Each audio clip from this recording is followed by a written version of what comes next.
දිවෙන හරහා නිර්තදිග මෝසම தென்மேல் பருவ பெயர்ச்சி சற்று வலுவாக காணப்படுகிறது. இன்றைய தினம் மேல் சப்ரகமு மத்திய மாகாணங்களிலும் காலி மாத்தறை மாவட்டங்களிலும் நாள் முழுவதும் அவ்வப்போது மழை பெய்யலாம். மத்திய மலைநாட்டின் மேற்கு சரிவு பகுதிகளிலும் அதேபோல் வடக்கு வடமத்திய வடமேல் மாகாணங்களிலும் திருகோணமலை மாவட்டத்திலும் மணிக்கு 40 முதல் 45 கிலோமீட்டர் வேகத்தில் பலத்த காற்று வீசலாம். மேல் மற்றும் தென்கடல் பகுதிகளில் ஆங்காங்கே மழை பெய்யும்.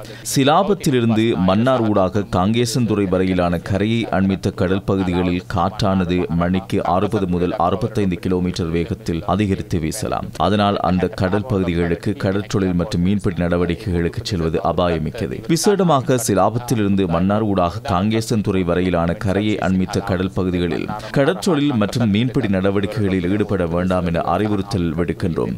ஏனைய கடல் பகுதிகளில் அதாவது மேல் மற்றும் தென்கடல் பகுதிகளில் காற்றானது மணிக்கு 50 கிலோமீட்டர் வேகத்தில் வீசலாம். அந்த கடல் பகுதியில் மீனவர்களும் கடற்றொழில் சார்ந்தவர்களும் மிகுந்த அவதானத்துடன் செயற்படுங்கள். இதேவேளை கற்பாறை சரியும் அபாயம் காரணமாக நானோயா பகுதியில் 7 குடும்பங்களைச் சேர்ந்த 47 பேர் பாதுகாப்பான இடங்களுக்கு அனுப்பி வைக்கப்பட்டுள்ளனர்.